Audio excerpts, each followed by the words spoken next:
नमस्कार। कार्यक्रम सीधा कुरा जनतासँग हेर्नको निमित्त न्यूज 24 टेलिभिजन हेरेर बसिरहनु भएका र इन्टरनेटको माध्यमबाट विश्वभर हामीलाई हेरेर बसिरहनु भएका तमाम दर्शक महानुभावलाई हार्दिक स्वागत गर्दछु।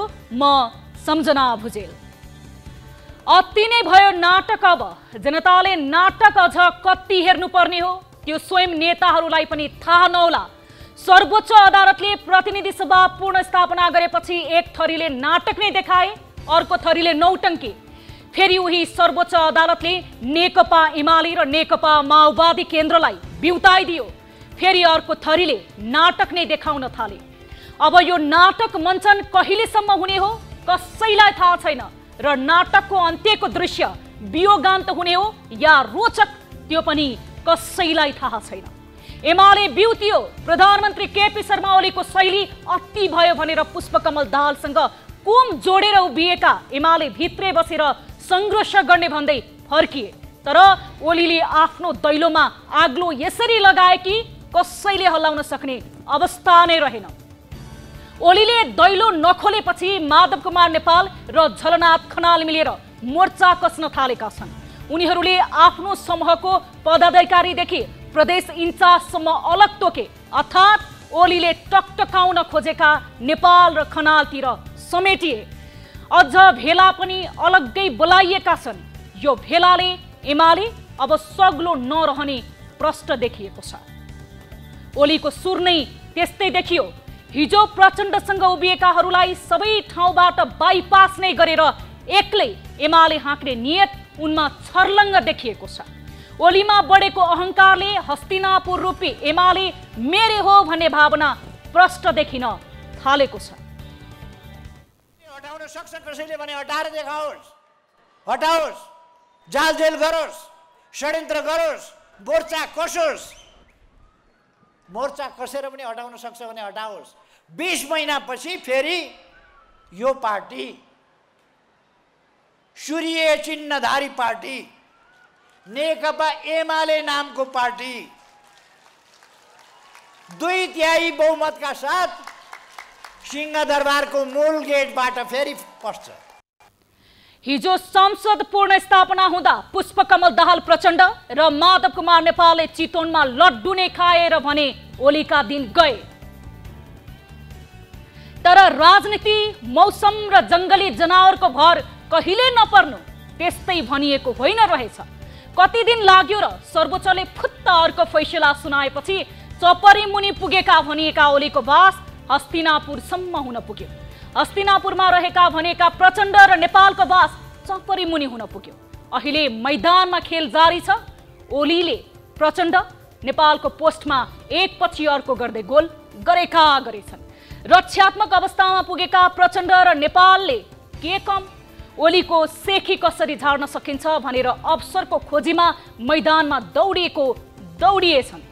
काठमाडौँ छोडेर बुटोल पुग्ने बित्तिकै प्रचण्डले भनिहाले अब आन्दोलनको आँधी बेरी नै चलाइन्छ। त्यसले बढारेर कसैलाई कहाँ पुर्याउने हो थाहा छैन। प्रचण्डको यो कुण्ठाको अभिव्यक्ति हो या वास्तविक हुकार त्यो समयले नै बताउला। तर अब यो देशमा आन्दोलन कसैले चाहँदैनन् त्यो चाहिँ पक्का हो। दशक लामो सशस्त्र द्वन्द्वले जनताले के पाए त्यो जगजाहेर छ। मुलुकले के पायो त्यो पनि सबैले देखेकै हो। अब माधव नेपाल र झलनाथ खनालले चाल्ने कदमले अहम कतिसम्म हुने हो र त्यसको दम कति शक्तिशाली हुने हो। ओलीका लागि बन्न सक्ने चुनौती त्यही नै रह्यो सम्भवतः। तर खुट्टा देखेर पत्याए भन्ने भनाइको प्रयोग दुवै पक्षले एक समय खुबै प्रयोगमा ल्याएका थिए। अब कसको खुट्टी कति दरो रहेछ भने त्यो देखिनेछ एमाले भित्र। धेरै दिन पक्कै नलाग्ला। यता मधेस केन्द्रित दलहरूलाई पनि ऊर्जाको राम्रै अवसर मिलेको छ। अहिले संघीय संसदमा 34 सिट मात्र भए पनि उनीहरूले आफ्नै नेतृत्वमा सरकार नै बनाउने आँट गर्न थालेका छन्। यो ऊर्जा कताबाट प्राप्त भयो? मन्त्री पाए मक्ख पर्नेहरू सरकारको नेतृत्व नै सम्हाल्छु भनेर बल गर्नु पक्कै चान्चु नै हिम्मत भने होइन। त्यसमाथि संसदीय दलको नेता चुन्न नसक्नेहरूले प्रधानमन्त्री नै चुन्नु परे त्यो दलभित्र कस्तो अवस्था आउला कल्पना गर्दा पनि बेहोस हुन सक्ने पक्का छ।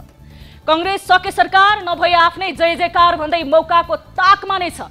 सरकारमा नजाऊ भन्ने धेरै होलान् कांग्रेसभित्र, तर अवसर पाएपछि सभापति शेरबहादुर देउवालाई रोक्न बाँकीलाई हम्मेनै पर्ला। दलहरूको ताल यस्तै यस्तै छ। जनता भने नाटक हेर्दा हेर्दै थाकिसके, गलिसके। साँझ बिहानको साइनो कसरी जोड्ने हो, अधिकांश जनतालाई पिरलो त्यही मात्र छ। भोक र प्यास कसरी मेट्ने हो, चिन्ता ठूलो संख्याका जनतालाई आज पनि छ। आउनुहोस् यो सँगै सुरु गरौँ जनताको चासो गुनासो र प्रश्न सहितको विशेष कार्यक्रम सीधा कुरा जनतासँग।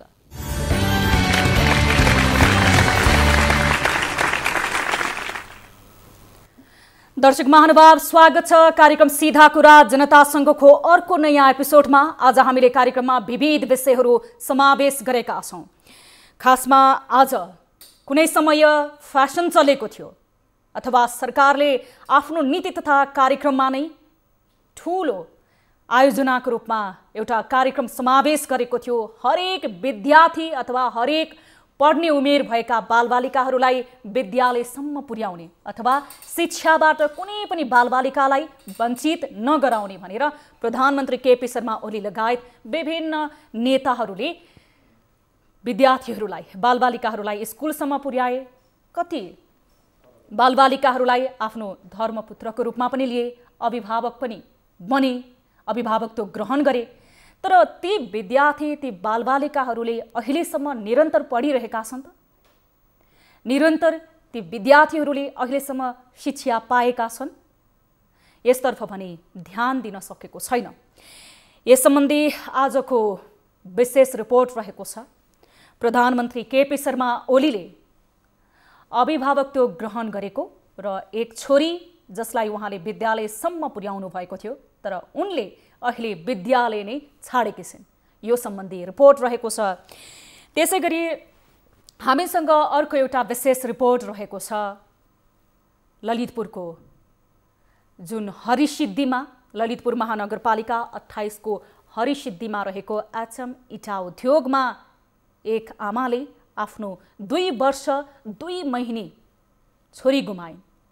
इटामा प्रयोग हुने जुन पानीको लागि सञ्चित गरेको एउटा पोखरीमा उनको छोरी डुबेर मृत्युको मुखमा पुगी। तर ती आमाले न्याय नपाएको भन्दै हाम्रो कार्यालयमा आएर गुनासो गरिसके पछाडि हामी सम्बन्धित एचएम इटा उद्योगसम्म पुगेर एउटा विशेष रिपोर्ट बनाएका छौँ, जहाँ बाल श्रम शोषणको चरम रूप त्यहाँ गएर देखेका छौँ र एउटा श्रमिकले कतिसम्म दर्द सहेर, कतिसम्म यातना सहेर त्यहाँ श्रम गरिरहेको छ, कसरी श्रम शोषण गरिएको छ, त्यसको मापदण्ड किन हेर्दैन सम्बन्धित निकायहरूले, नियामक निकायले किन अनुगमन गर्दैन, यो सम्बन्धी रिपोर्ट पनि रहेको छ। र आजको कार्यक्रममा हामीले अर्को एउटा रिपोर्ट समावेश गरेका छौँ। बारा जिल्लाको, जहाँ आफ्नो शरीर बेचेर पेट पाल्न र आफ्नो परिवारको बोझ उठाउन विवश चेलीहरूको दर्दनाक रिपोर्ट पनि आजको कार्यक्रममा समावेश गर्नेछौँ।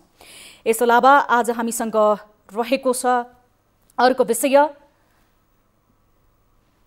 यो देशमा मानिसहरूले यसरी ठगी गर्छन्, राजनीतिक पहुँचको आधारमा जघन्य अपराध गर्ने व्यक्तिलाई पनि जेलमा बस्नु पर्दैन, निकालिदिन्छु भनेर ठगी गर्ने पनि भेटिएका छन्।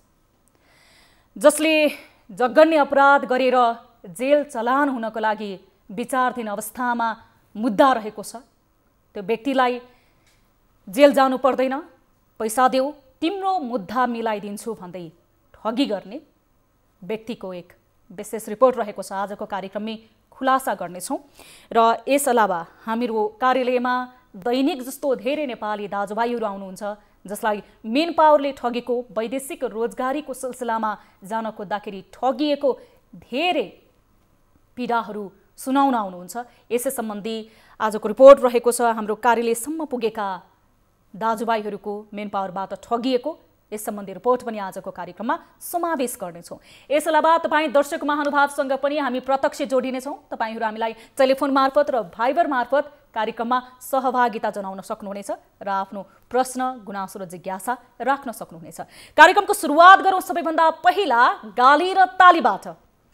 यसअघि हामीले उठाएको विषय थियो नेकपा माओवादी केन्द्रका अध्यक्ष पुष्पकमल दाहाल प्रचण्डले एकपटक फेरि क्रान्तिमा होमिनेछु, छोड्नेवाला छैन भन्दै दिएको अभिव्यक्तिलाई कसरी लिनुहुन्छ भन्ने प्रश्नमा मत जाहेर गर्नुपर्ने थियो, जसमध्ये 16.37% अर्थात् 436 जनाले तालीमा र 83.63% अर्थात् 2228 जनाले गालीमा मत जाहेर गर्नुभएको छ।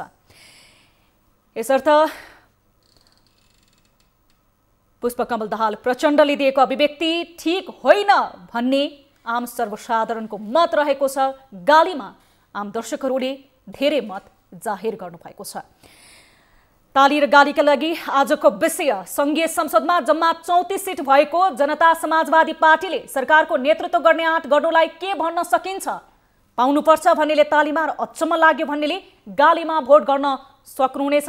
भोटिङ सुरु हुन्छ अबबाट। हाम्रो पात्रोको एपमा गएर ताली र गालीमा भोट गर्न सक्नुहुनेछ।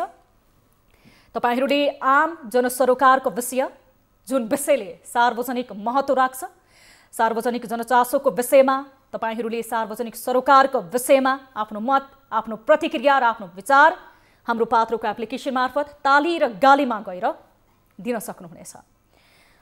लागौं आजको पहिलो र विशेष रिपोर्टतर्फ। प्रधानमन्त्रीदेखि मन्त्रीहरू एवं सांसदका साथै प्रदेशका मुख्यमन्त्री र मन्त्रीहरूले गरिब र असहाय परिवारका बालबच्चाको अभिभावकत्व ग्रहण गर्ने एक समय फेसन नै चल्यो। तर ती अभिभावकत्व ग्रहण गरिएका बालबालिकाको अवस्था अहिले कस्तो छ त्यो अभिभावकत्व ग्रहण गर्ने अभिभावकलाई नै थाहा नहोला। किनभने प्रधानमन्त्री केपी शर्मा ओलीले अभिभावकत्व ग्रहण गरेकी मुगुकी ठिल्ले साङमु लामा अभाव र तनावले अहिले विद्यालय जाने छोडेकी छिन्। 3 वर्ष अघि अभिभावकत्व ग्रहण गरेपछि प्रधानमन्त्री ओलीले ठिल्लेको परिवारलाई जम्मा 20,000 र केही लत्ता कपडा पठाए। तर खर्चको अभाव र विद्यालय जाँदा एवं गाउँ घर पुग्दा सबैले प्रधानमन्त्रीको छोरी भने गिल्ला गरिदिँदा तनावमा परेर ठिल्ले विद्यालय जाने छाडेकी छिन्। अभाव र तनावका कारण निकै तीक्ष्ण क्षमता भएकी ठिल्लेको विद्यालय यात्रा टुङ्गिने चिन्ता समेत बढेको छ। यसले अभिभावकत्व ग्रहण गरिएका बाँकी बालबालिकाको अवस्था के होला सहजै बुझ्न सकिने अवस्था पनि देखिन थालेको छ। मुगबाट हाम्रा टिभी जर्नलिस्ट दानबहादुर बुढाले पठाएको यो रिपोर्ट हेरौं।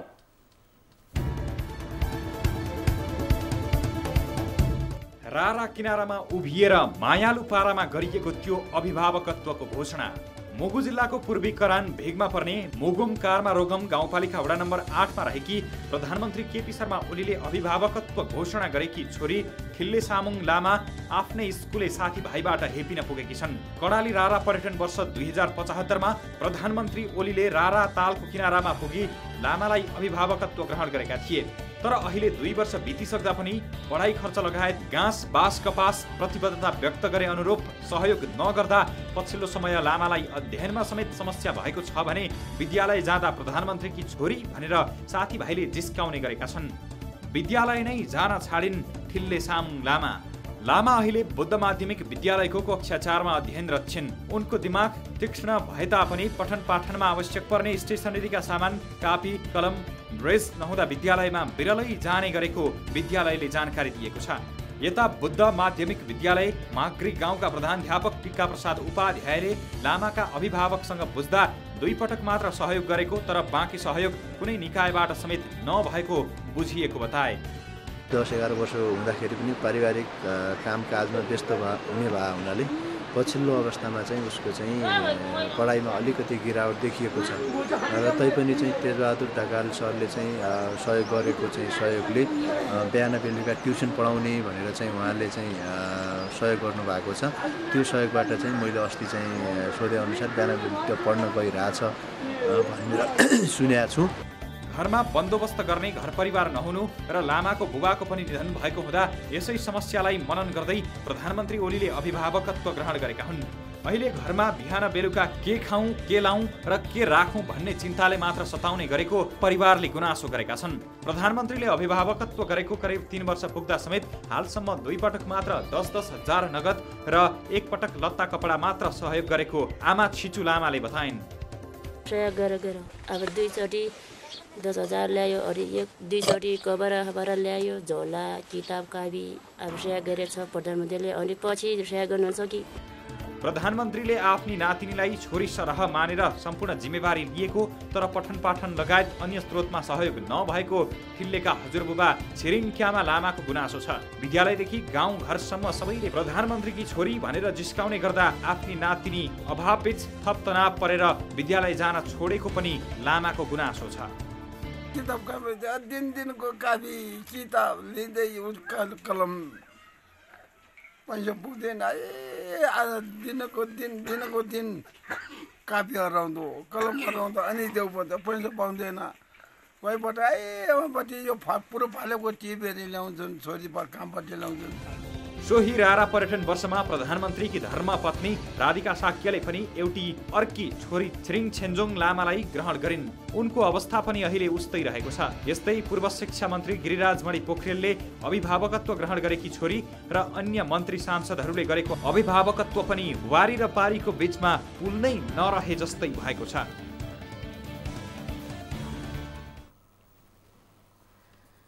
दर्शक महानुभाव, प्रधानमन्त्री केपी शर्मा ओलीले 2 वर्ष अगाडि अभिभावकत्व ग्रहण गरेकी छोरी यति बेला विद्यालय जान सक्ने अवस्थामा छैन।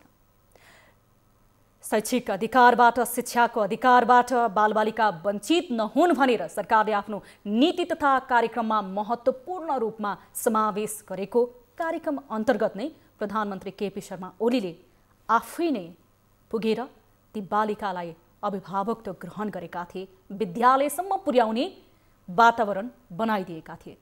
तर ती अभिभावकत्व ग्रहण गरेकी छोरीले यति बेला विद्यालय छाड्नुपर्ने अवस्था सिर्जना भएको छ आर्थिक अभावको कारणले गर्दा। प्रधानमन्त्री केपी शर्मा ओलीसम्म यो खबर नपुगेको हो या के हो, यस विषयमा हामी सम्बन्धित व्यक्तिसँग पनि सरकार राख्ने व्यक्तिहरूसँग पनि कुराकानी गर्नेछौँ। यति बेला जो ठिल्ले सामुङ लामा हुनुहुन्थ्यो, प्रधानमन्त्री केपी शर्मा ओलीले अभिभावकत्व ग्रहण गर्नुभएकी छोरी, उहाँ विद्यालय त जानुभयो, प्रधानमन्त्रीले विद्यालय पनि पुर्याउनु भयो, तर अहिले विद्यालयमा आफ्नो पठन पाठनलाई निरन्तरता दिन सक्ने अवस्था उहाँको रहेन। 2 वर्षको यो अवधिमा ती विद्यार्थी स्कुलमा त गइन्, तर अहिले विद्यालय शिक्षालाई उनले प्राथमिकता दिन र विद्यालयलाई निरन्तरता गर्न सकिरहेको अवस्था छैन भने अन्य चुनावी स्टन्टको रूपमा भनौँ अथवा राजनीतिक स्टन्टको रूपमा जसले त्यो बेलामा अभिभावकत्व ग्रहण गर्नुभएको थियो प्रधानमन्त्री केपी शर्मा ओलीको अनुसरण गर्दै उहाँहरूले अभिभावकत्व ग्रहण गर्नुभएका अन्य छोरीहरूको छोराहरूको अवस्था कस्तो होला यो सहजै अनुमान लगाउन सकिन्छ। यति बेला यस विषयमा कुराकानी गर्नको लागि हामीले प्रधानमन्त्रीका प्रेस सल्लाहकार सूर्य थापालाई लगातार टेलिफोन सम्पर्क गरिरहेका छौँ। हामी उहाँसँग कुराकानी गर्न खोजिरहेका थियौँ। यस विषयमा प्रधानमन्त्री केपी शर्मा ओलीले अभिभावकत्व ग्रहण गर्नुभएकी छोरीले 2 पटक मात्र आर्थिक सहयोग पाइन्, करिब 20,000 को हाराहारीमा। तर त्यो आर्थिक सहयोगले उनले 2 वर्षसम्म आफ्नो विद्यालयको पठन पाठनलाई सहज बनाउन सकिनन् र अभाव र तनावको कारणले गर्दाखेरि विद्यालय छोड्न विवश भएका छन्। यस विषयमा हामी कुराकानी गर्न गइरहेका थियौँ। हामीले यति बेला सम्पर्क गरिरहेका छौँ प्रधानमन्त्रीका प्रेस सल्लाहकार सूर्य थापालाई। सम्भवतः उहाँसँग सम्पर्क भयो भने हामी यस विषयमा उहाँसँग कुराकानी गर्नेछौँ। यो अत्यन्त महत्त्वपूर्ण विषय रहेको छ। यति बेला प्रधानमन्त्री केपी शर्मा ओलीले नै अभिभावकत्व ग्रहण गरेको छोरी विद्यालय जान छोडेकी छिन् भने त्यो समयमा सरकारको नीति तथा कार्यक्रममा शिक्षालाई समानता, सबैले शिक्षा पाउनेछन् भन्ने यो नारा यो व्यवहारमा लागू नभएको देखिएको छ। मैले भर्खरै जानकारी पाए अनुसार प्रधानमन्त्रीका प्रेस सल्लाहकार सूर्य थापालाई हामीले करिब कार्यक्रम सुरु हुनुभन्दा अगाडि नै दिउँसोदेखि नै समय मागेका थियौँ यस विषयमा कुराकानी गर्नको निमित्त, तर अहिले आएर उहाँले हाम्रो टिमको साथीलाई बताउनु भएको छ म बोल्दिनँ भनेर। समय यसै मागेका थिएनौँ, यो विषय महत्त्वपूर्ण पनि रहेको छ। राजनीतिक स्टन्टको रूपमा र एउटा अनुसरणको रूपमा, देखासेखीको रूपमा र चुनावी एजेन्डा र राजनीतिक प्रोपोगन्डाको रूपमा मात्र यसरी कुनै पनि बालबालिकाको भविष्यमा खेलवाड नगरियोस्। जुन कुरा प्रधानमन्त्री केपी शर्मा ओलीले नै पुरा गर्न सक्नु भएको छैन भने अन्य नेताहरू, मन्त्रीहरूले अभिभावकत्व ग्रहण गर्नुभएका बालबालिकाको अवस्था कस्तो रहेको छ। सरकारको नारा एउटा, बोली एउटा र व्यवहार अर्को देखिएको छ। सुन्दा र यति बेला दृश्यमा देख्दा सानो विषय जस्तो लाग्छ, तर यो महत्त्वपूर्ण विषय हो। यद्यपि यो विषयमा कुराकानी गर्न खोज्दा प्रधानमन्त्रीका प्रेस सल्लाहकार सूर्य थापाले यो विषयमा बोल्न मान्नु भएको छैन। हामी यो विषयलाई निरन्तर फलोअप गरिरहनेछौँ र यो रिपोर्ट मार्फत हामी सम्बन्धित निकायको ध्यान आकर्षण गराउन चाहन्छौँ। अब लाग्छौँ अर्को रिपोर्टतर्फ। जनजीवन र जनस्वास्थ्यमा खतरा पार्ने गरी औद्योगिक प्रतिष्ठान सञ्चालन गर्नु कानुन विपरीत मानिन्छ, तर काठमाडौँ उपत्यकामा सञ्चालित अधिकांश इँटा उद्योग जनजीवनमै खतरा पार्ने गरी सञ्चालन भइरहेका छन्। मापदण्ड समेत पुरा नगरी अस्तव्यस्त रूपमा सञ्चालन भइरहेका इँटा उद्योगका मानिसहरू ज्यान गुमाउन विवश छन्। यस्तै भयो ललितपुरमा सञ्चालित एचएम इँटा उद्योगमा पनि। बिहिबार यही उद्योगमा इँटा बोक्ने काम गर्दै आएकी रन्जु लिम्बुकी 2 वर्षकी छोरीको उद्योगभित्रै रहेको पोखरीमा डुबेर मृत्यु भयो। कुनै पनि उद्योग सञ्चालन गर्दा कामदारको सुरक्षाको दायित्व सोही उद्योग कम्पनीसँगै जोडिएको हुन्छ, तर ती दायित्वलाई उद्योग कम्पनीले आत्मसात नगर्दा कामदार मात्र होइन, बेला बेला उनीहरूको परिवारमा समेत वज्रपात पर्ने गरेको छ।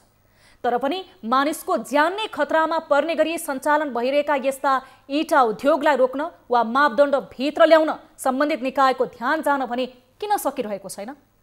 हेरौँ यो रिपोर्ट।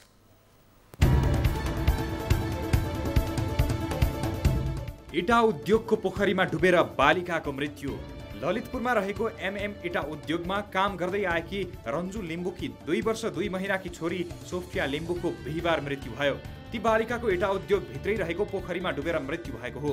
सामान्यतया मानिसको जनजीवनमा खतरा हुने गरी यसरी कुनै पनि औद्योगिक प्रतिष्ठान सञ्चालन गर्न पाइँदैन, तर अव्यवस्थित रूपमा निर्वाध सञ्चालन भइरहेको उद्योगमा भने ती बालिकाले ज्यान नै गुमाउनु पर्यो। 2 वर्षकी छोरी गुमाउँदा अहिले यो परिवार विक्षित बनेको छ।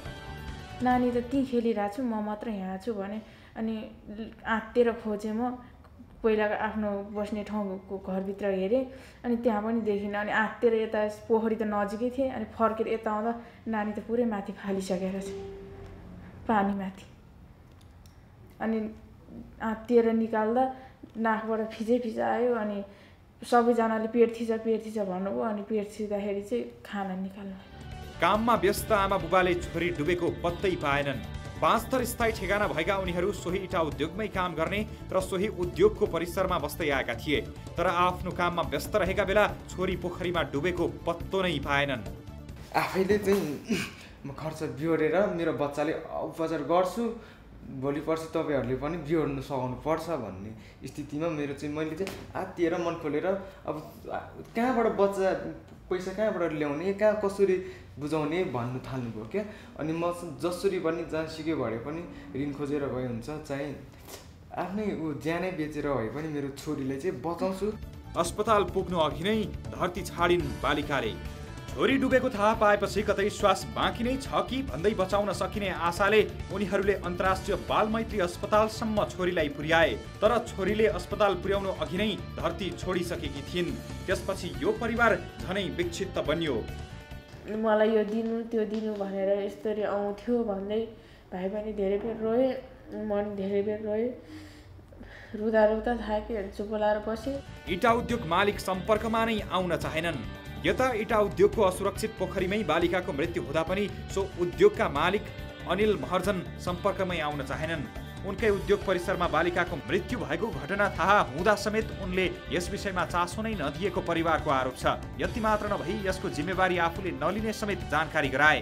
बरु उल्टै सोही उद्योगका कामदार विशाल महर्जन र सृजना महर्जनलाई यो केस साम्य पार्ने जिम्मेवारी सुम्पिए। तपाईहरुको त्यो साउले एकल उहाँहरुलाई फोन गर्नुभयो जसले बच्चा गुमाएको छ उहाँलाई फोन गर्नुभयो? उहाँको नम्बर भाषाको पनि छैन, उहाँको नम्बर भाषाको पनि छैन। मेन तपाईहरुले कन्ट्याक्ट गराइदिने कोसिस गर्नुभयो? अब गर्नलाई त पहिला उनीहरूले कन्डिसन छैन, पैसा छैन भनेर किन छैन? उहाँले आफ्नो पहिलो बच्चा गुमाउनु भएको छ। यो कुराले पनि सोच्नुस् न दाइ। उहाँ बाहिर बस्नु त त्यो छुट्टै कुरा हो। तपाईको साउ किन आउनु भएन भन्ने मात्र कुरा हो के। तपाईसँग सबैजनाले आज कति दिनमा छ। तर यता पीडित परिवारले भने क्षतिपूर्ति माग गरेको छ। उद्योगमा पुग्यो सीधा कुराको टिम। उद्योगका मालिक सम्पर्कमा नआएपछि हाम्रो टिम ललितपुर महानगरपालिका वडा नम्बर 28 मा रहेको HM इटा उद्योगमै पुग्यो। त्यहाँ पुग्दा यो इटा उद्योगको थप वास्तविकता हामीले प्रत्यक्ष देख्यौं।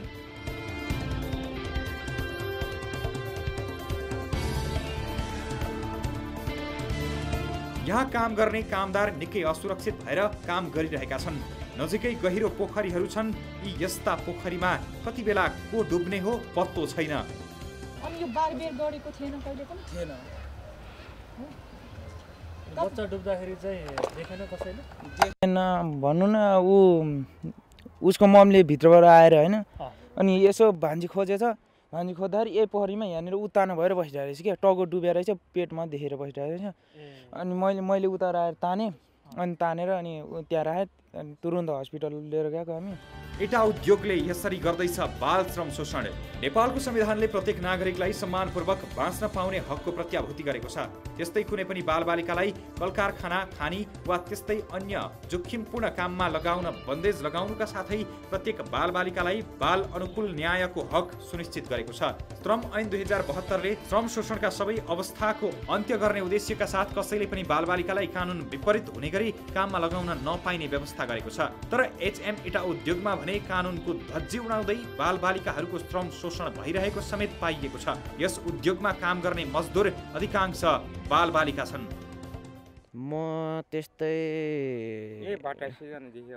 यो भट्टा सिजनमा नि गरे अनि अरू काम नि गरे गर्न। कति वर्ष भयो यहाँ भट्टामा यो काम गर्ने? 3 वर्ष भयो। हजुर। मापदण्ड विपरीत उद्योग सञ्चालन सम्बन्धित निकाय मौन। औद्योगिक सञ्चालन ऐन 2059 अनुसार भने मानव बस्ती, विद्यालय र वन क्षेत्रभन्दा 500 मिटर टाढा इटा उद्योग सञ्चालन गर्न पाइने प्रावधान छ। साथै उद्योग मन्त्रालयको कार्यविधि 2072 मा घनाबस्तीबाट 1 किलोमिटर टाढा उद्योग सञ्चालन गर्नुपर्ने उल्लेख छ। त्यति मात्र नभई जनजीवन र जनस्वास्थ्यमा खतरा पार्ने गरी कुनै पनि औद्योगिक प्रतिष्ठान सञ्चालन गर्न पाइँदैन। तर ललितपुर महानगरपालिका भित्रै सञ्चालित HM इटा उद्योग कानुनको नजरमा पर्न सकेको छैन। अर्थात् यसरी अस्तव्यस्त तरिकाले जोखिमपूर्ण अवस्थामा उद्योग सञ्चालन हुँदा पनि सम्बन्धित निकाय मूक दर्शक बनेर बसेको छ। दर्शक महानुभाव, हामी यस विषयमा कुराकानी गर्न गइरहेका छौं। हामीसँग यति बेला महिला, बालबालिका तथा ज्येष्ठ नागरिक मन्त्री जुली महतो टेलिफोन सम्पर्कमा जोडिनु भएको छ। हामी उहाँसँग यस विषयमा कुराकानी गर्नेछौँ। मन्त्रीज्यू, स्वागत छ यहाँलाई कार्यक्रम सीधा कुरा जनतासँगमा। मन्त्रीज्यूसँगको टेलिफोन सम्पर्क यति बेला टुटेको छ। हाम्रो टिमको साथीहरूले पुनः उहाँलाई टेलिफोन सम्पर्क जोड्नुहुनेछ। दर्शक महानुभाव, हामीले एउटा रिपोर्ट देखायौँ जहाँ बाल अधिकारको यसरी उल्लङ्घन गरिएको थियो कि बाल श्रम शोषणको चरम रूप हामीले हरिसिद्धिमा रहेको HM इटा उद्योगमा गइसके पछाडि देखेका थियौँ। जुन इटा उद्योगमा इटा बनाउनको लागि प्रयोजनको लागि बनाइएको एउटा पोखरीमा रहेको पानीमा डुबेर सोफिया, एक 2 वर्षीय बालिकाले ज्यान गुमाइन्। उनको बुवा र आमा बिलौना पोख्न हाम्रो कार्यालयसम्म आइपुगे र हामी यसै विषयलाई रिपोर्टिङ गर्नको लागि HM इटा उद्योगसम्म पुगेका थियौँ। त्यहाँ गइसके पछाडि हामीले थाहा पायौँ सरकारको बाल अधिकार सम्बन्धी नारा, जसको कुनै पनि कार्यान्वयन त्यहाँ भएको थिएन र बाल अधिकारको यसरी उल्लङ्घन गरिएको थियो कि त्यो रिपोर्टको दृश्यहरूबाट पनि यहाँहरूले थाहा पाइसक्नु भएको छ। हामी सम्बन्धित व्यक्तिहरूसँग कुराकानी गर्न गइरहेका छौँ। बालबालिका तथा ज्येष्ठ नागरिक मन्त्री जुली महतोसँग हामी टेलिफोन सम्पर्कमा कुराकानी गर्नेछौँ। त्यसै गरी जी फन्डका अध्यक्ष विनोद श्रेष्ठसँग पनि हामी कुराकानी गर्ने कोसिस गरिरहेका छौँ।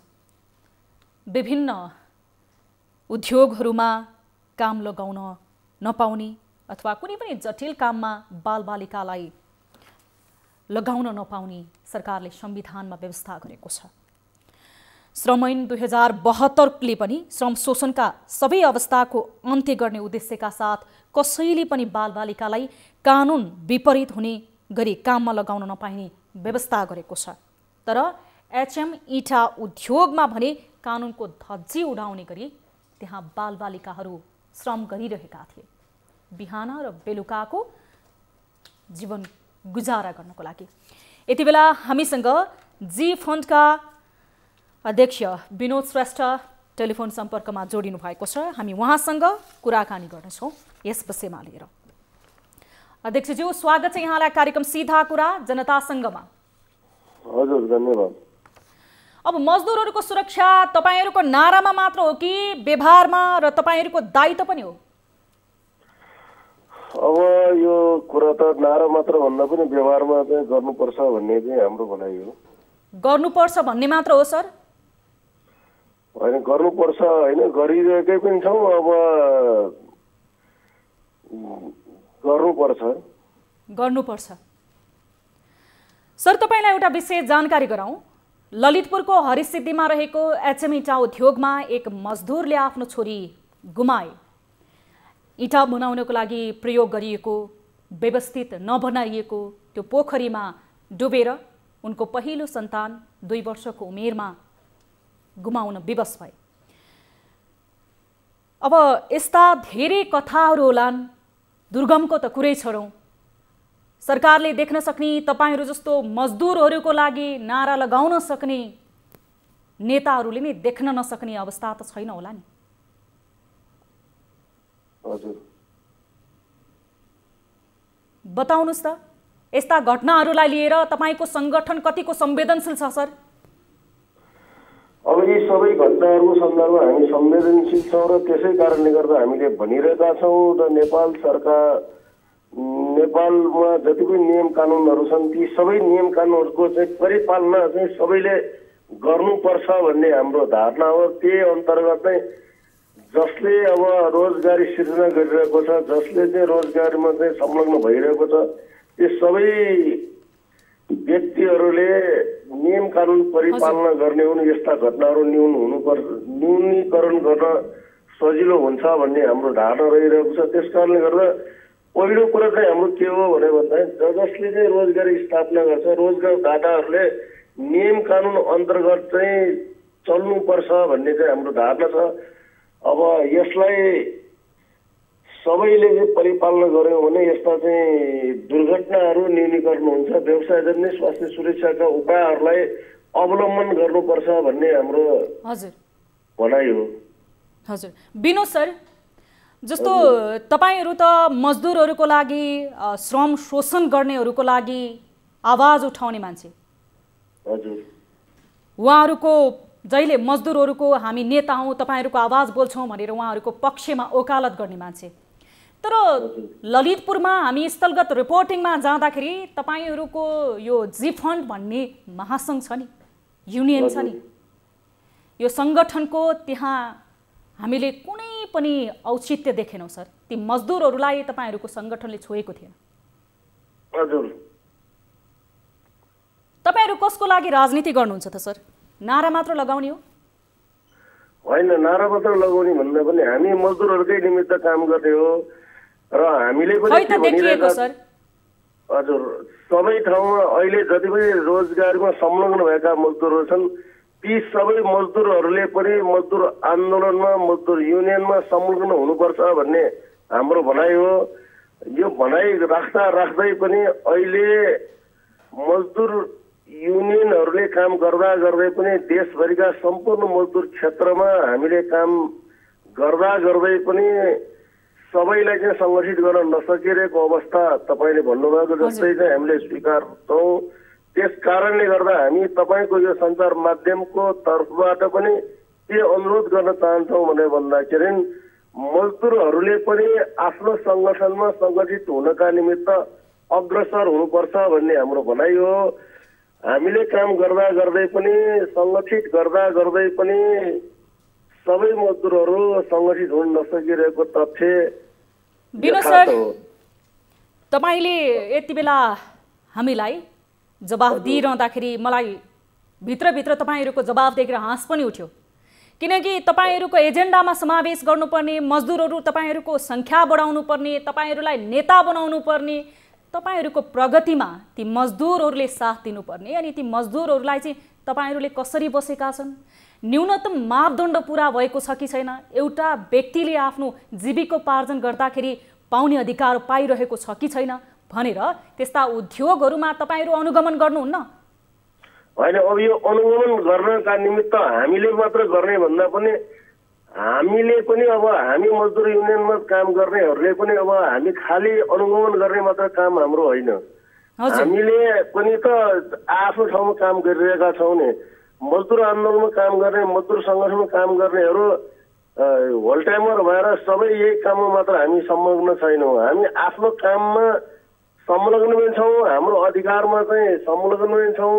त्यस कारणले गर्दा यो सबै अनुगमन गर्ने ठेक्का त सरकारका सम्बन्धित निकायहरूको हो नि। त्यस कारणले गर्दा हामी सरकारका निकायहरूलाई अनुरोध गर्न चाहन्छौँ, यो तपाईँको सञ्चार माध्यमको तर्फबाट पनि भन्न चाहन्छौँ कि सम्बन्धित निकाय यसमा चाहिँ सबैभन्दा बढी जिम्मेवार हुनु पर्यो। सरकारका निकायहरू जिम्मेवार हुनु पर्यो, श्रम मन्त्रालय जिम्मेवार हुनु पर्यो, श्रम कार्यालय जिम्मेवार हुनु पर्यो, श्रम विभाग जिम्मेवार हुनु पर्यो र ठिक त्यस्तै गरेर रोजगारदाताहरूको पनि त सङ्गठन छ, ती रोजगारदाताहरूका सङ्गठनहरू पनि जिम्मेवार हुनु पर्यो भन्ने हाम्रो भनाइ हो।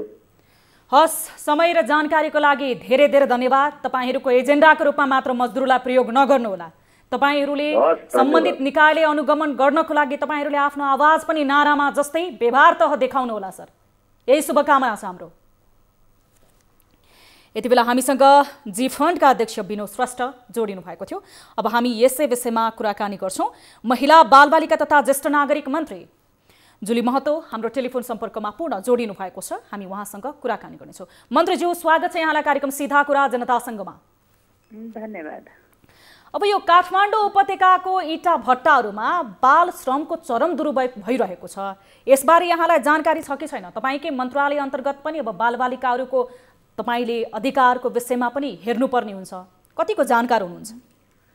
होइन, हामीले त यस्तो अब सबै निकायले अब अरू पनि निकायहरूले यसमा सहयोग गरिराख्नु भएको छ होइन।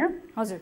र विशेष गरेर मेरो मन्त्रालयको बाल परिषदले विशेष चासो लिइकन बाल श्रम कता कता छन्, के छन्, कसो छन् त्यो खोज तलास गरेर कति ठाउँमा उतारहरू पनि भएको छ। अब इँटा भट्टाहरूमा त्यसरी देख्ने गरी यदि छन् भने हामीले गरेका छौँ। अब लुकी छिपी छ भने हामीले त्यसरी देखेको ठाउँमा काम गर्न दिएका छैनन् मन्त्रीज्यू। सरकारले तपाईँले बताउनुभयो सरकारसँग सम्बन्ध राख्ने, समन्वय गर्ने अन्य निकायहरूले पनि अनुगमन गरिरहेको छ, कानुनी दायरामा ल्याउने प्रयास गरिरहेको छ, बालबालिकालाई आफ्नो अधिकारबाट वञ्चित नगराउन सरकारको प्रयास रहेको छ भनेर।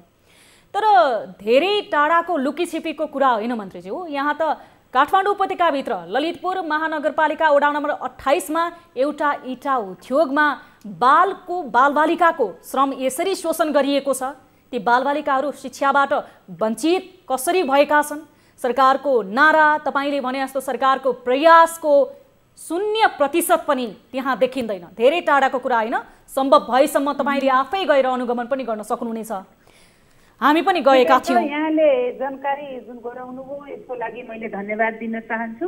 र यो भोलि नै तपाईँले 28 नम्बर वार्ड नम्बर 28 को इँटा भट्टा भन्नुभयो, कुन इँटा भट्टा हो त्यो पनि जानकारी गराइदिनु भयो भने भोलि नै हाम्रो प्रतिनिधि पठाएर या आफै गएर भए पनि यसका चाहिँ हामीले अनुगमन गर्नेछौँ। र यस्ता यदि घटेका छन्, यसरी गरेका छन्, त्यहाँ राखेका छन्, बाल श्रम गराएका छन् भने तत्कालै उहाँहरूलाई उद्धार गरेर र त्यहाँ गराउने मान्छेलाई पनि हामीले के कानुन अनुसारको तिनीहरूलाई चाहिँ गर्छौँ।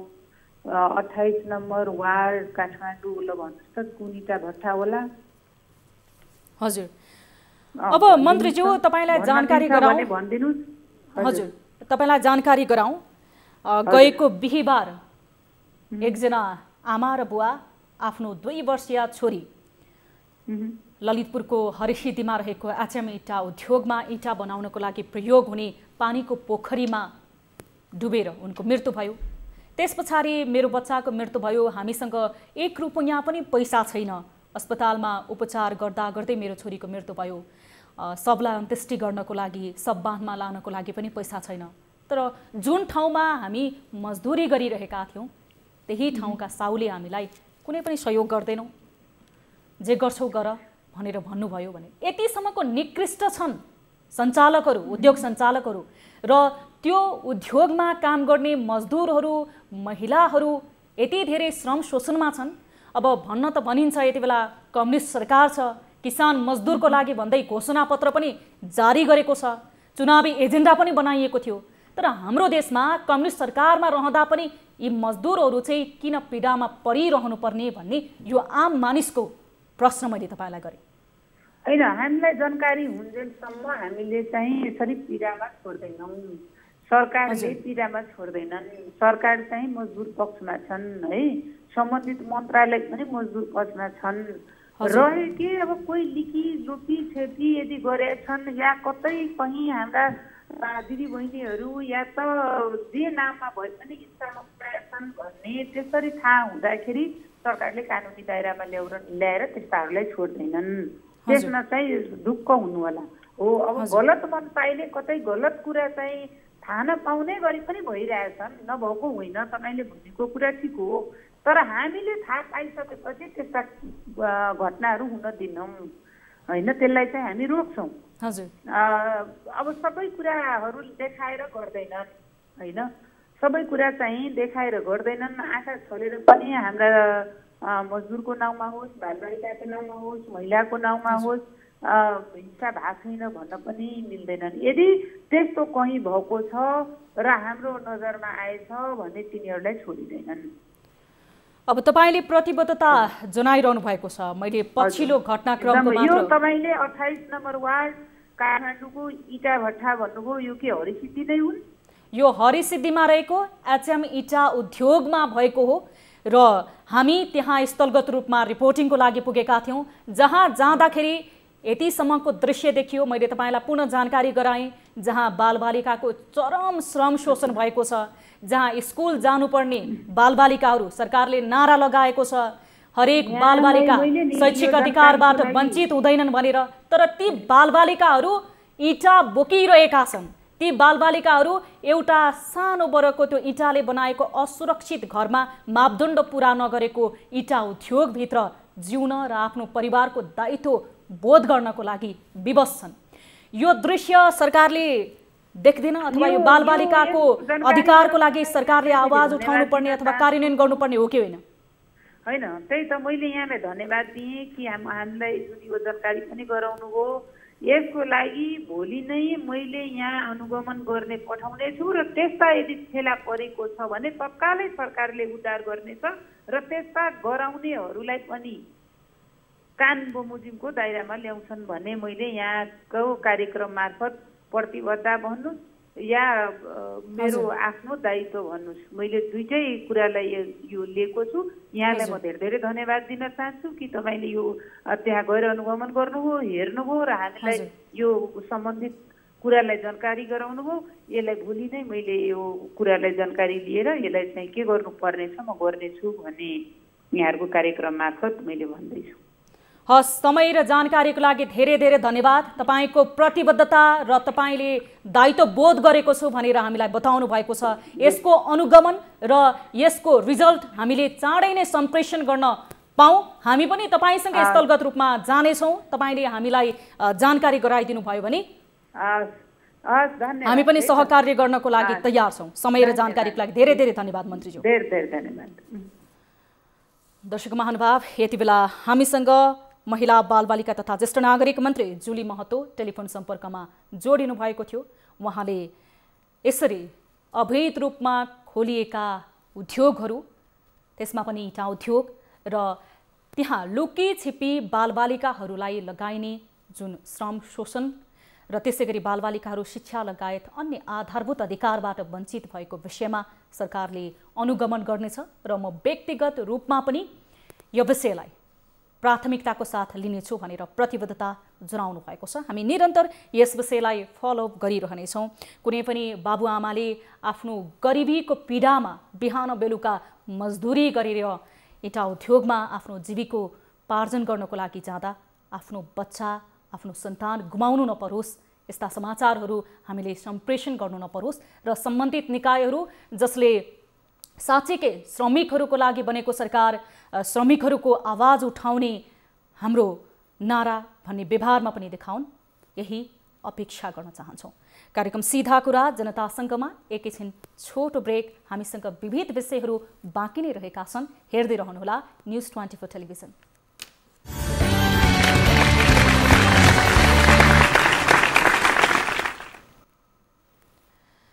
दर्शक महानुभाव, ब्रेकपछि स्वागत छ। कार्यक्रम सीधा कुरा जनतासँगमा आज हामीले विभिन्न विषयहरू कार्यक्रममा समावेश गरेका छौँ। लागौँ अर्को महत्त्वपूर्ण विषयतर्फ। सरकार भन्छ कोही भोको हुँदैनन्, कसैले भोकै मर्नु पर्दैन। सडकमा अब कुनै पनि सडक बालबालिका गालीको पात्र बन्नु पर्दैन र कोही भेटिने छैनन्। तर जनताको अवस्था भने अर्कै छ। नेपालमा देह व्यापार वञ्चित छ र यो घृणित कर्मलाई गैर कानुनी पनि मानिन्छ। तर साँझो बिहान छाक टार्न धौधौ पर्ने बाराका ठूलो संख्याका महिला दिदीबहिनीहरू यस्तै घृणित कार्यलाई जीवन जिउने साधन बनाइरहेका छन्। उनीहरू आफ्नो सन्तानको सुखद भविष्यको सपना पूरा गर्न पनि समाजले छिछि र दूर गर्ने यही पेसा अपनाउन विवश बनेका छन्। बारामा पूर्व पश्चिम लोकमार्गको निजगढ पथलैया र पथलैया अम्लेखगञ्ज सडक खण्डको जङ्गलमा देह व्यापार फस्टाउँदै गएको छ। कम आय भएकाहरू घाँसदाउराको बहानामा विभिन्न स्थानबाट आएर राजमार्ग छेउछाउको जङ्गलमा यौन क्रियाकलापमा सरिक हुने गरेको पाइएको छ। बाराबाट हाम्रा टिभी जर्नलिस्ट मनिता पाण्डेले पठाएको यो रिपोर्ट हेरौँ।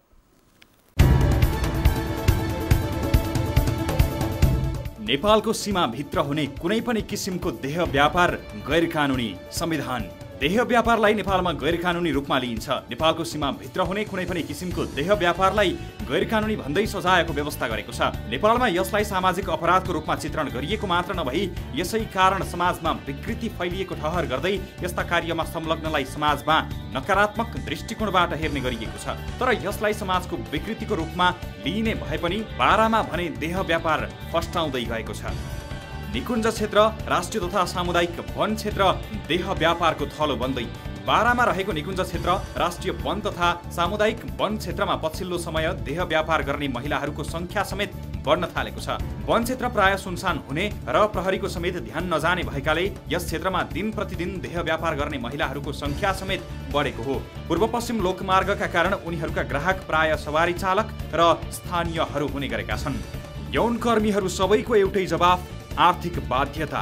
यौन व्यवसाय महिलाहरूसँग यौन व्यवसायमा लाग्नुको कारण सोद्धा उनीहरूको एउटै जवाफ हुने गर्दछ, आर्थिक बाध्यता। यद्यपि उनीहरू सानै उमेरमा गरिने अपरिपक्व प्रेम विवाह, रोमानी सपना, फेसन अनुकूल चल्नुपर्ने इच्छा आदिका कारण पनि सानै उमेरदेखि यौन व्यवसायमा लागेको पाइएको छ। दैनिक के खाउँ के लाउँ भन्ने पीडामा रुमलिएका महिला आफ्ना साना नानीलाई मिठो खानेकुरा किनेर दिने आशमा बाध्य भएर जीविकोपार्जनको लागि देह व्यापार गर्ने गरेको बताउँछन्। कसलाई कमाएर खुवाउँछन्, बुढो छैन हजुर, छोराछोरी पाल्न पर्यो। सडकमा नै बसेर ग्राहकसँग खुलेआम बार्गेनिङ। सडकको विभिन्न ठाउँहरूमा नै बसेर खुलेआम ग्राहकहरूसँग बार्गेनिङ गरिरहेका देह व्यापारीहरूको संख्या पछिल्लो समयमा बढ्दै गइरहेको छ। खुल्लम खुल्ला देह व्यापार र अनैतिक कार्य हुने गरे पनि अहिले बारा जिल्ला देह व्यापारको लागि बदनाम बन्दै गएको छ। प्राय महिलाहरू श्रीमानले छोडेको तथा दिनभरि ज्याला मजदुरी गर्दा समेत उचित पारिश्रमिक नपाएको र घरको आर्थिक अवस्था समेत कमजोर भएकै कारण प्रमुख रूपमा यो पेसामा लाग्ने गरेको उनीहरूको भनाइ छ।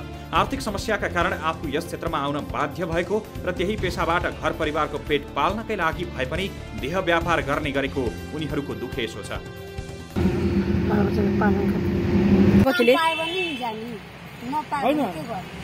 अवैध धन्दा रोक्ने प्रयास सफल हुन सकेन। बारा प्रहरी बाराको वन क्षेत्रमा हुँदै आएको अवैध धन्दा नियन्त्रण गर्न प्रहरीले समेत निकै प्रयास गरेको छ। प्रहरीको भ्यान आउँदा भने उनीहरू वनभित्र लुक्ने गर्छन्। प्रहरीले पटक पटक सम्झाउने गरेको र पछिल्लो समयमा प्रहरी गएर लखेट्ने गरेको भए पनि नियन्त्रण हुन भने नसकेको जिल्ला प्रहरी कार्यालय बाराका प्रहरी नायब उपरीक्षक गौतम मिश्रले जानकारी दिए। सवारी साधनमा आएका ड्राइभरहरू, खलासीहरू र अन्य कोही त्यस्तै गतिविधि गर्न खोज्ने मान्छेहरूको पहुँचको लागि त्यहाँ बसिरहेका छन् भन्ने सूचनाको आधारमा पटक पटक प्रहरी गस्ती टोली पठाएर तिनीहरूलाई त्यहाँबाट लखट्ने, तिनीहरूलाई त्यहाँबाट भगाउने गरेकै हो। र त्यहाँका स्थानीय मान्छेहरूले पनि, सामुदायिक वनका मान्छेहरूले पनि त्यस्तो किसिमको देख्यो भने लट्ठी लिएर लखटेको तपाईँ हामीले देखेकै छौँ। पहिलाभन्दा धेरै कम भइसकेको छ, तैपनि टोटली निर्मूल नभएको हुनसक्छ। हामीले प्रहरीले आफ्नो स्रोत र साधनले भ्याएसम्म, हाम्रो जनशक्तिले भ्याएसम्म हामीले जङ्गललाई समेत नियन्त्रण गर्ने गरी चाहिँ परिचालन चाहिँ गरेका छौँ। बारा प्रहरीले पटक पटक उनीहरूलाई सम्झाउने र अटेर गर्नेलाई लखेट्ने गरेको भए तापनि न्यूनीकरण हुन भने सकेको छैन। पछिल्लो समय पूर्व पश्चिम लोकमार्गको निजगढदेखि अम्लेखगञ्जको सडक खण्डलाई अघोषित रेड लाइट एरिया नै भनेर चिनिने गरेको छ। दर्शक महानुभाव, यस विषयमा हामी कुराकानी गर्नेछौँ सम्बन्धित प्रहरी प्रशासनसँग।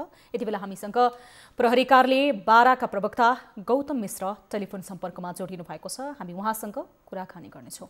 प्रवक्ताज्यू, स्वागत छ यहाँलाई कार्यक्रम सीधा कुरा जनतासँगमा। धन्यवाद हजुर। अब यो बाराको खासमा राजमार्ग वरपरको जङ्गलहरूमा खुल्याम अवैध यौन धन्दा हुने गरेको रहेछ। यो समस्याको जड तपाईहरूले के पाउनु भएको छ?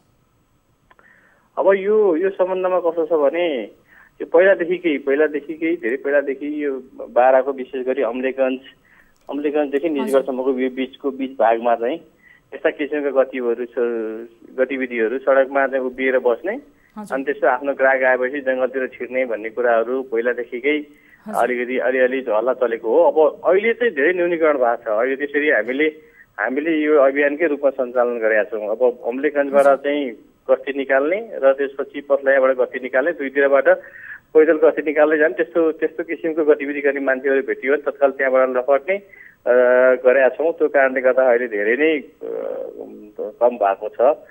विशेष गरी यो अझै दक्षिणी बेल्टतिरबाट त्यता जाने, विभिन्न बाहनामा घाँस काट्ने बाहनामा, दाउरा टिप्ने बाहनामा रोडको छेउछाउतिर बसेर त्यस्तो गतिविधि गर्ने भन्ने सूचनाहरू आएका हुन्। र त्यही विषयमा त्यहाँको स्थानीय क्लबहरू, आमा समूहका व्यक्तिहरू पनि यसमा धेरै धेरै एलर्ट हुनु भएको छ। प्रहरीसँगको सहकार्यमा अहिले त्यो एरियालाई अहिले निकै राम्रो हिसाबमा चाहिँ अलिक सुरक्षित हिसाबमा विकास गरिएको छ। अब अहिले त्यस्तो छैन। अहिलेको अवस्था त्यो हजुरले भने जस्तो छैन हो। हजुर, अब तपाईँले बताउनु भयो अहिले त्यो अवस्था छैन, धेरै नियन्त्रणमा रहेको छ। सम्पूर्ण त्यहाँका स्थानीयहरू, आमा समूह, युवा क्लबहरूले पनि साथ दिइरहेका छन् भनेर। अब खासमा त्यो राजमार्ग वरपर आएर आफ्नो शरीर नै बेच्नुपर्ने त्यो अवस्थामा पुगेका ती दिदीबहिनीहरू कुनै व्यवस्थाको कारणले अथवा आफ्नो आर्थिक अभावको कारणले हुनसक्छ। तपाईँले आमा समूह र स्थानीय त्यहाँका सङ्घ संस्थासँग कुराकानी गर्दाखेरि र प्रहरी प्रशासन स्वयंले पनि कुनै जनचेतनामूलक कार्यक्रमहरू गर्ने, त्यस पछाडि उहाँहरूलाई आर्थिक सबलीकरणको हिसाबले अन्य कुनै सृजनशील कामहरूमा लगाउने त्यो किसिमको चाहिँ तपाईँहरूसँग छलफल प्रयासहरू भएका छन् कि छैन? अब यस्तो छ, अब त्यो हिसाबमा चाहिँ जुन त्यो एरियाकै स्थानीय व्यक्तिहरू नभएर अलिकति टाढाबाट अलिकति डिस्टेन्सबाट त्यहाँको लोकलले नचिन्ने खालको अलि दक्षिणी बेल्टतिरबाट गएर चाहिँ बस्ने गरेको भन्ने बुझेको छ। स्थानीय नै त्यहीँका मान्छे त्यहीँ संलग्न भएका चाहिँ होइनन्। अब त्यो हिसाबले गर्दाखेरि हामीले दुई चारजना समातेर लिएर आएर बुझ्दाखेरि पनि त्यसरी चाहिँ जीविका उपार्जनकै लागि भन्दा पनि त्यस्तो सजिलो माध्यमको रूपमा देखेको कारणले त्यस्तो गरिएको भन्ने जस्तो बुझ्यौँ। त्यसरी चाहिँ जीविकोपार्जन गर्नैको लागि त्यसरी त्यो गर्नै पर्ने अवस्था, बाध्यताको कारणले गरेको अवस्था चाहिँ देखिँदैन। त्यो हिसाबले त्यसरी अलिक त्यहाँबाट हामीले तिनीहरूलाई विस्थापित गरिदिन सक्यो भने तराईमा प्रशस्त सम्भावनाहरू छन्। मान्छेहरू काम गरेर खान पाउने अवस्था छ। सबै खेतीपातीहरू पनि राम्रो हुन्छ। उनीहरूले राम्रो त्यो हिसाबले गर्दाखेरि हामीले त्यहाँबाट तिनीहरूलाई लखेट्यो, त्यहाँको समाजले लखेट्यो, त्यहाँको पुलिसले त्यहाँनिर बस्न दिएन भने तिनीहरू पक्का पनि त्यो छोडेर चाहिँ अर्को वैकल्पिक पेसामा लाग्ने हुन्छन्। हाम्रो प्रयास पनि त्यही रहेको छ र यसरी चाहिँ गर्न हुँदैन गराउन हुँदैन भनेर जनचेतनामूलक कार्यक्रममा पनि भागा छन्। तर त्यो जुन राजमार्गका छेउमा जो गतिविधि सम्भावना छन् तिनीहरू आफै चाहिँ त्यही एरियाको नभएको कारणले गर्दाखेरि फरक ठाउँबाट त्यहाँ जाने अनि त्यसपछि चाहिँ दिनभरितिर बस्ने र बेलुका घर फर्किने त्यस्तो थियो अरे पहिलादेखिकै। अब अहिले चाहिँ त कन्ट्रोल भएको छ, अहिले त्यस्तो अवस्था छैन। हजुर, अब यो जुन विषय छ यो विषयले त अन्य त्यहाँ सुरक्षाको रूपमा पनि चुनौती रहने भयो। एक किसिमले तपाईँले भने जस्तो प्रहरीको अनुसन्धानबाट चाहिँ त्यहाँ इजी मनीको लागि अथवा सजिलै पैसा कमाउने एउटा माध्यमको रूपमा आफ्नो शरीरलाई व्यापार गरेको देखिएको छ भनेर बताउनुभयो। यद्यपि हामीसँग जुन रिपोर्टकोमा बोल्दाखेरि उहाँहरूले रिपोर्टको आधार मान्दाखेरि चाहिँ जीविकोपार्जनको लागि भन्नुभएको थियो। खैर जुनसुकै उद्देश्य होला अथवा जुनसुकै अभाव दबाव अथवा तनाव होला, तर यो विषयलाई नियन्त्रण गर्नको लागि अथवा त्यहाँ चाहिँ तपाईँहरूले वातावरणलाई अलि सकारात्मक बनाउनको लागि अन्य के प्रयासहरू गर्दै हुनुहुन्छ? अब अहिले के छ भन्दाखेरि त्यो क्षेत्र चाहिँ विशेष गरी पर्सा राष्ट्रिय निकुञ्जको क्षेत्र पनि हो। हजुर, त्यो राष्ट्रिय निकुञ्जभित्र त्यति सजिलै प्रवेश गरेर त्यो गर्न सक्ने अवस्था पनि छैन। हजुर, अनि र अहिले हामीले त्यो जुन छेउछाउमा छ राजमार्गको छेउछाउमा हाइवेको छेउछाउमा सबै सफा गरिसकेका छौँ, हामीले सफा गरिसकेका छौँ। त्यता त्यसरी त्यो लुकेर केही गर्न सक्ने अवस्था पनि छैन।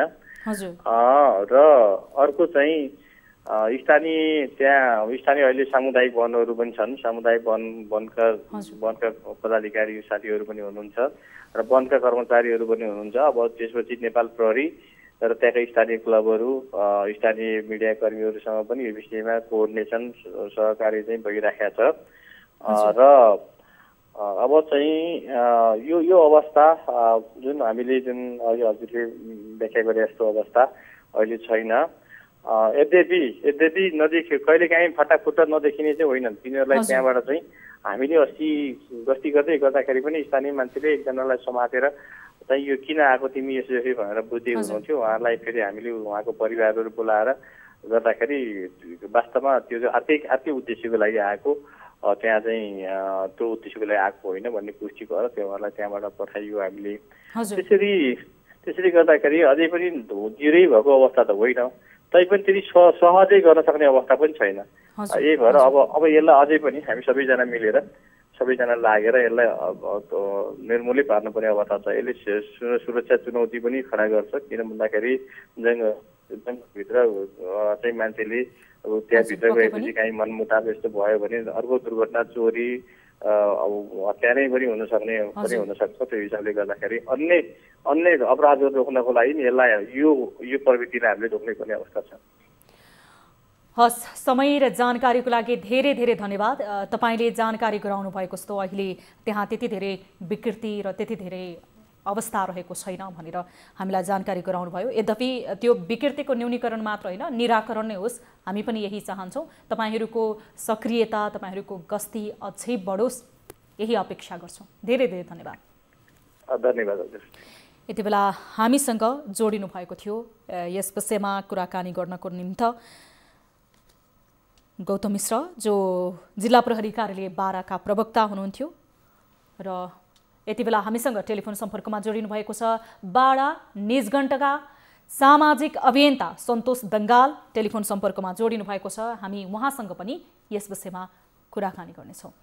दङ्गाल सर, स्वागत छ यहाँलाई कार्यक्रम सीधा कुरा जनतासँगमा। हजुर नमस्कार, धन्यवाद हजुर। हामीले एउटा रिपोर्ट प्रसारण गर्यौँ, यो महत्त्वपूर्ण विषय पनि रहेको छ। राजमार्गको आसपास क्षेत्र र संरक्षित वनमा खुल्लेआम रूपमा यौन धन्दाहरू मौलाएको विषयमा तपाईँ एक सामाजिक अभियन्ता पनि हुनुहुन्छ, यसको कारक के मान्नुहुन्छ? यसको कारक चाहिँ तपाईँको हामीले पनि अब यो राजमार्ग हामी पनि धेरै युज गर्छौँ काम लिँदाखेरि। जस्तो अस्वाभाविक जस्तो तपाईँले अहिले भनिरहनु भएको जस्तो व्यवसाय हुन्छ भन्ने खालको अब चाहिँ कस्तो अप्ठ्यारो छ भने हामी सामाजिक अभियन्ता हुँदा पनि त्यो ठाउँमा अब विशेष गरी चाहिँ तपाईँको यो भाडाका सवारी साधन जुन मालवाहक सवारी साधन हुन्छन् नि, ट्रक टिपरहरू त्यो गाडीहरू मार्फत त्यस्ता कामहरू हुन्छन् भन्ने खालको देखिन्छ दृश्यहरू हेर्दाखेरि। अब यसको कारक चाहिँ तपाईँको अब आर्थिक चपेटा नै हो कि भन्ने लाग्छ। यो फेरि अहिले फेरि पछिल्लो समयमा अलिकता यो ऱ्यापिडली देखिन लागेको जस्तो देखिन्छ। योभन्दा अलि 8-10 वर्ष अगाडि तपाईँको यो पतलैया अमरेशगञ्ज सडक खण्डमा यस्ता गतिविधिहरू हुन्छन् भन्ने खालको तपाईँ जस्तै मिडियाहरू मार्फतबाट आउँथे र त्यो बाटोमा हिँड्दा पनि अस्वाभाविक देखिन्थ्यो। अहिले यो निजगढ पतलैया सडक खण्ड जुनमा अलिक समयदेखि चाहिँ अलिकता बाक्लो रूपमा देखिएको छ। अब यसको लागि अब हामीले कारक भन्दाखेरि चाहिँ अब ठ्याक्कै हामी एक्ज्याक्ट पोइन्टमा यसरी पुगेका छैनौँ कि यसको विशेष के कारणले यस्तो भइरहेको छ। तर अब हेर्दाखेरि चाहिँ अलिकता उत्पीडन अलिकता गरिबी नै यसको प्रमुख कारण हो कि भन्ने पनि देखिन्छ। हजुर। अब सर हामीले भर्खरै पनि कुराकानी गरेका थियौँ जो गौतम मिश्र हुनुहुन्थ्यो जिल्ला प्रहरी कार्यालय बाराका प्रवक्ता। उहाँले बताएअनुसार सजिलै आम्दानी हुने हिसाबले अन्य स्थानबाट पनि आएर त्यो राजमार्ग वरपरको संरक्षित त्यो जङ्गलको क्षेत्रलाई प्रयोग गर्ने गरेको र हामीले रिपोर्ट प्रसारण गर्दाखेरि चाहिँ आर्थिक अभाव नै हजुर सन्तोष सर आर्थिक अभाव नै पहिलो कारक हो कि भन्ने पनि देखिएको छ उहाँहरूको त्यो बाइटबाट रिपोर्टबाट चाहिँ। हामीले पनि जसरी त्यो हेर्दाखेरि जुन खालको त्यहाँ जुन फेसहरू देखिन्छ यो चाहिँ तपाईँको हाम्रो यो जुन यो भेगमा देखिएको फेसहरू होइनन् ती चाहिँ तपाईँको अन्यत्रबाटै आएको भन्ने खालको छ त्यहाँनिर होइन। अब त्यहाँ चाहिँ तपाईँको विशेष गरी अब यो यसको लागि निर्मूलको लागि चाहिँ गर्नुपर्ने यसको निर्मूलनको लागि यसको रोकथामको लागि गर्नुपर्ने चाहिँ अब गस्ती नै हो भन्ने मलाई लाग्छ। जस्तै अर्को एउटा उपाय पनि हुनसक्छ जस्तै हाम्रो प्रहरी चेक पोइन्ट छ पतलैया र त्यसको अर्को एक्जिट छ निजगढमा ट्राफिक प्रहरी पोस्ट। यहाँ चाहिँ तपाईँलाई पनि कति जानकारी होला आरक्षणको क्षेत्रभित्र जुन एउटा खालको सिस्टम बनाइएको हुन्छ एउटा गाडी इन्ट्री भएपछि यति किलोमिटर सर्टेन किलोमिटर यति मिनटभित्रमा पार गर्न पर्ने र त्योभन्दा बेसी लागेको अवस्थामा तपाईँको चाहिँ भाडाका गाडीहरूले चाहिँ आफ्ना त्यहाँ भएका या केही टेक्निकल प्रब्लम आएको छन् त्यस्तो कुराहरू जानकारी गराउनु पर्ने जस्तो एउटा यो मापदण्ड पनि हुनसक्छ। किन त्यो क्षेत्रमा नियमित रूपमा जुन हिँड्ने गाडीहरूलाई अलिकता नियन्त्रण गर्नु पर्दाखेरि चाहिँ त्यो दुईटा चेक पोइन्टले समन्वय गरेर उनीहरूको टाइमिङ निर्धारण गरिदियो भने त्यो कुरा चाहिँ अलिकता रोकथाम हुन्छ कि जस्तो। अनावश्यकै तपाईँको चाहिँ भाडाका गाडीहरू त्यहाँ रोकिने होइन 2-4वटा 10-15वटासम्म त्यहाँ कहिलेकाहीँ देखिन्छ त्यहाँनिर हेर्दाखेरि। त्यो चाहिँ अब तपाईँ हामी इन्डिभिजुअल एक्लै दुक्लै गएर त्यहाँ बाटोमा भन्दा पनि अस्वाभाविक हुन्छ। यसलाई चाहिँ प्रहरी प्रशासनबाटै नै एउटा सर्टेन टाइमिङ रूपमा जुन 20-22 किलोमिटरको एउटा रेन्ज छ यो रेन्जलाई चाहिँ दुईतिरको सुरक्षा प्रमुखहरूले यसलाई चाहिँ म्यानेज गर्नुभयो भने सायद यो निर्मूल हुन्छ जस्तो लाग्छ। त्यहाँ भाडाको गाडी त्यो जङ्गल एरियामा नरोक्ने एउटा त्यहाँ रोकिएर टेक्निकल समस्या भन्दा बाहेक रोकिन नपाउने अवस्था सिर्जना गर्ने बित्तिकै यो अटोमेटिकली कम हुन्छ भन्ने हामीलाई लागेको छ। सन्तोष सर जस्तो अब त्यहाँ गाडीहरू रोकिने त्यस पछाडि त्यसलाई प्रहरी चेकपोस्टले नै अलिकति टाइमिङ मिलाएर अथवा त्यो ठाउँलाई अर्को ठाउँमा स्थानान्तरण गर्न सक्ने त्यो उपायहरू त रह्यो। त्यो बाहेक जो त्यहाँ यौन व्यापारमा संलग्न हुनुपर्ने अवस्था त्यो अभाव तनाव अथवा बाध्यता जे भनौँ व्यवस्था जसले आफ्नो शरीर नै बेच्नुपर्ने र आफ्नो पेट पाल्नुपर्ने अवस्थाका ती दिदीहरू रहेका छन् बहिनीहरू रहेका छन् उहाँहरूको लागि चाहिँ तपाईँ सामाजिक अभियन्ता हुनुहुन्छ कुनै सङ्घ संस्थासँग आबद्ध हुनुहुन्छ होला कुनै सृजनशील कामहरूमा उहाँहरूलाई प्रयोग गर्नको लागि जनचेतनामूलक कार्यक्रमहरू सञ्चालन गर्नको लागि कुनै तपाईहरुले केही योजना अथवा केही प्रयासहरू गरिरहनु भएको छ? त्यस्तो धेरै संस्थाहरूले यो त्यस्ता कार्यक्रमहरू नल्याएको होइन, ल्याएको छ हैन। त्यस्ता कार्यक्रमहरू भइरहेका पनि छन्। अब कतिको व्यक्तिगत इन्टेन्सनको पनि कुरा हुन्छ होला, जस्तै सहज अलिकति परिश्रम गरेर कमाउन पर्ने, मेहनत गरेर कमाउन पर्ने भन्दा अब कसैको व्यक्तिगत फेरि त्यसरी मैले भन्न खोजिरहेको त छैन, तर कसैको व्यक्तिगत त्यो तपाईको उसमाथि पनि डिपेन्ड हुने यो कुराहरू चाहिँ हुँदो रहेछ भन्ने मलाई लाग्छ हैन। अब यस्ता सामाजिक संस्थाहरूले उहाँहरूलाई रोजगारमूलक तालिमहरूको, जस्तै अहिले स्थानीय पालिकाहरूले तपाईको चाहिँ अब महिलाहरूलाई तपाईको चाहिँ घरमै बसेर हुने खालको त्यस्तो तालिमहरू पनि धेरै पर्याप्तमा दिएको देखिन्छ हरेक पालिकाहरूले। अब केही त्यस्ता मान्छेहरू हुन सक्छन् जसलाई चाहिँ अब सहज रूप खोज्दाखेरि त्यो बाटो अपनाउनु भएको हो कि जनचेतना पनि एउटा प्रमुख कुरा हुनसक्छ। तपाईँले भने जस्तो जनचेतनामूलक कार्यक्रमहरू एउटा गर्दाखेरि चाहिँ उपयुक्त हुन्छ होला। हजुर, समय र जानकारीको लागि धेरै धेरै धन्यवाद। तपाईहरूको सक्रियता अझै बढ्योस्, यो किसिमको विकृति, यो किसिमको जुन त्यहाँको वातावरणलाई नै खलल पुग्ने खालको यस्ता खालका विषयहरूमा तपाईहरूको गम्भीर ध्यान आकर्षण होस्, यही हामी तपाईहरूप्रति अपेक्षा गर्न चाहन्छौँ। समय र जानकारीको लागि धेरै धेरै धन्यवाद। धन्यवाद। दर्शक महानुभाव, यिनै विषयहरू प्रस्तुत गर्दा गर्दै आजको लागि कार्यक्रम सीधा कुरा जनतासँगको निर्धारित समय सकिन लागेको छ। तपाईहरूले हामीलाई हाम्रो टोल फ्री नम्बरहरूमा सम्पर्क गर्न सक्नुहुनेछ। हाम्रा नम्बरहरू रहेका छन् 1660112424, त्यसैगरी 980015 72424 र 9884 मा फोन गर्न र तपाईहरू भाइबर र व्हाट्सएपबाट पनि जोडिन सक्नुहुनेछ। कुनै जिज्ञासा, समस्या र गुनासोहरू छन् भने आज बाँकी रहेका विषयहरू रहेको थियो, जुन जघन्य अपराधका अपराधीलाई छुट्याइदिन्छु अथवा जेलबाट निकालिदिन्छु भन्दै ठगी गरेको एउटा विषय बाँकी रहेको छ र त्यसैगरी मेन पावरको ठगी सम्बन्धी पनि विषय बाँकी रहेको छ। आगामी कार्यक्रमको श्रृङ्खलामा हामी यो विषयलाई समावेश गर्नेछौँ। थप न्युजको लागि हाम्रो वेबसाइट www.news24nepal.com हेर्न नभुल्नुहोला। साथै तपाईँले हामीलाई फेसबुक, ट्विटर र युट्युबमा पनि फलो गर्न सक्नुहुनेछ। यस्तै मोबाइल, भाइबर र इमेलबाट न्युज24 टेलिभिजनको हेल्प डेस्कमा कुनै समस्या र गुनासो छन् भने हामीलाई प्रत्यक्ष रूपमा सम्पर्क राख्न सक्नुहुनेछ। हामी निरन्तर न्युजमा छौँ। कार्यक्रम सीधा कुरा जनतासँगबाट म सम्झना भुजेल बिदा माग्दछु। नमस्ते।